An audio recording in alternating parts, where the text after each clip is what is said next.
Hello everybody, welcome back to Mortal Kombat X, the campaign mode. We are here tackling the rest of Sub-Zero's Chapter 3 as he takes on all of the children of the Mortal Kombat universe. If you guys are enjoying this series and want to see more, make sure to hit that like button, and we got some fighting to do.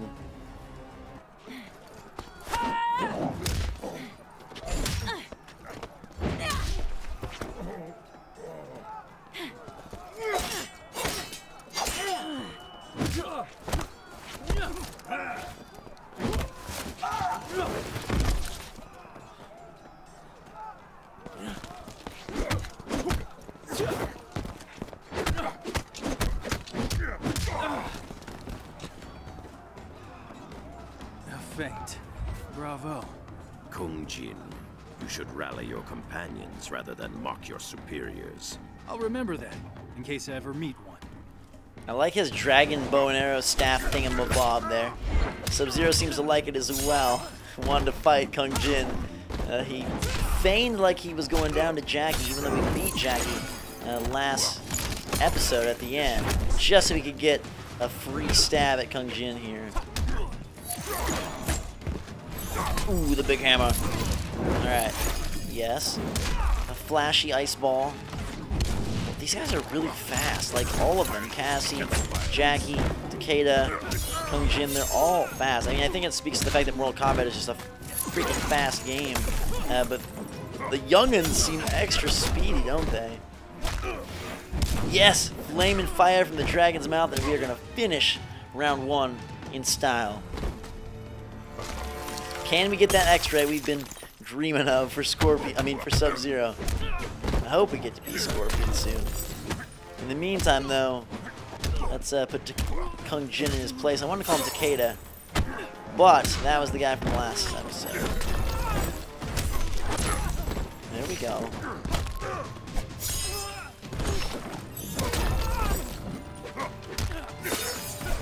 Ooh. Blazing across the screen like some sort of OG Robin Hood. Alright, should we let him see if we can fill up our X-ray meter? Really want to make sure we fit Sub-Zero's X-ray in, but maybe we'll get it next fight. Although this is the 4th fight, so it could be the end. I don't know. False bravado does not suit you.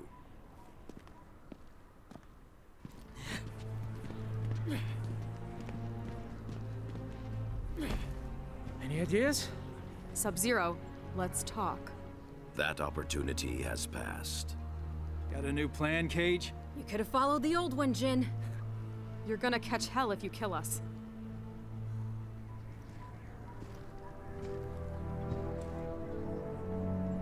Yes, I suppose so. Shuo Dangjin.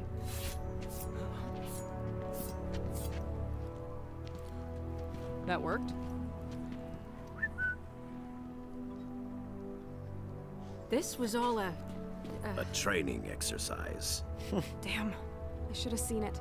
You and your friends show much promise, Cassandra Cage. But until you function as one, you will fall short.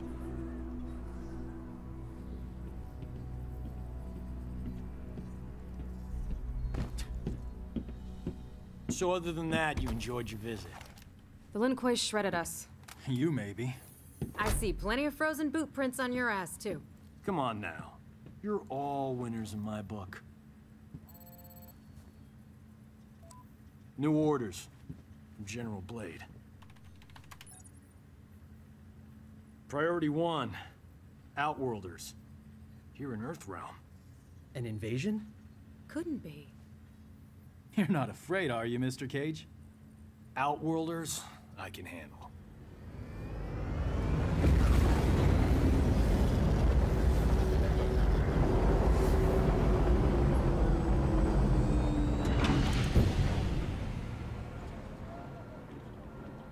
So when did they show up?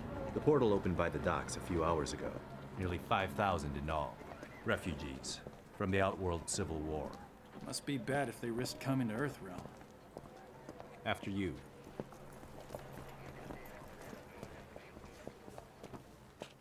Do not dwell on your encounter with the Lin Kuei, son. Pretty hard not to. Aww.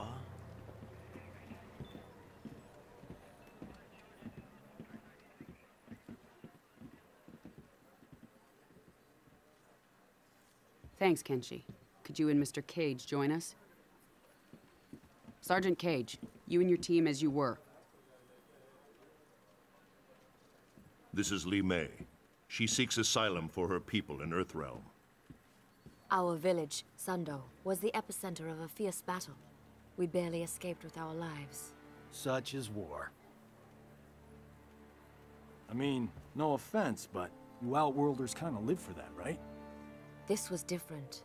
The rebels, Melina, had a weapon unlike anything. Entire battalions erased. It was not honorable, not combat. Tell me more about the weapon. A talisman, gold, with a center jewel. Melina wields its crimson energy without precision. Well, that's good then. Not now, Sergeant Cage. It is enough that she possesses it.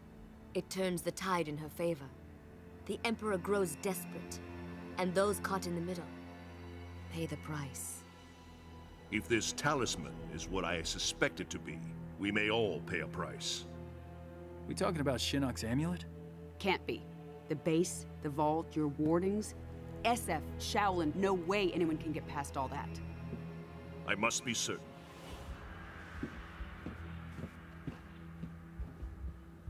Well, this is cozy.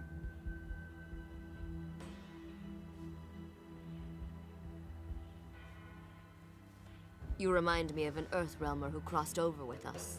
He also found humor in everything. Handsome guy, right? He was an Earthrealmer. One of his eyes glowed red. What does she mean? Kenshi, continue with Li Mei. I'm going to the refugee camp. Gotta get to him before he finds a way out. I'll come with. Go get an update on camp security from Colonel Flagg. Why? Because then you won't be here.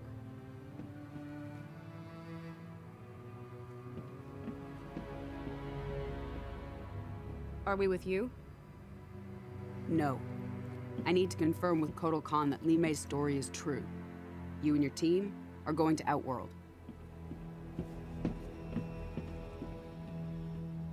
That concludes Sub-Zero's chapter of the story mode, but because we didn't get to see his X-ray, I thought we would tack on a multiplayer fight to the end of this episode here, and we'll actually show you guys the Grandmaster variation, where he gets that ice clone, which I think is pretty cool. We'll just have him face off against Takeda, because I thought Takeda was really sweet in the campaign, and we'll go right where they were. Where were they? Actually, that stage is this one, the Lin Kuei Temple. Do not want any PlayStation commands, even though it's trying to read them. X-ray, Sub-Zero, that's what we should tell it to do. I wanted to make sure we didn't miss out on this character's crazy ultimate move here. Grandmaster. Let us see what Scorpion taught you. They have different dialogue for each character, depending on what character they're going up against. It's pretty cool. They record like a crap ton of audio, which is very nice. So we'll get in here with him, and there you can see the clone. It works pretty well. Ooh, got a little bit of Scorpion's like get over here type thing.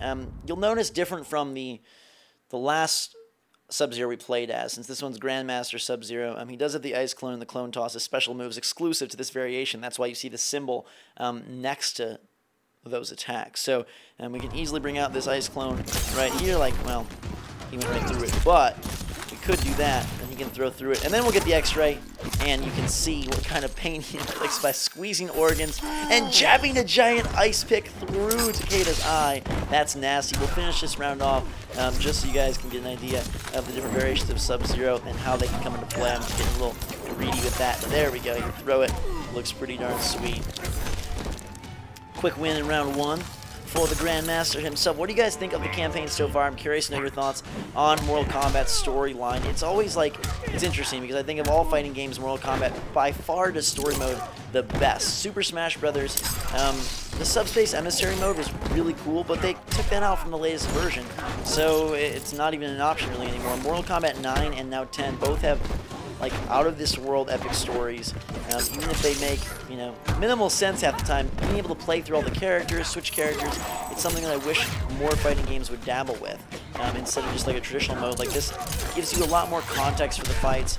And I just like the way that it switches back and forth and kind of establishes almost like a mini movie of sorts on the game disc here. So we'll finish Takeda and wrap up this video. It looks like Chapter 4 is going to involve... ooh, what's his fatality? Oh, we can do an easy fatality. Alright, Bed of Ice. Let's do that one.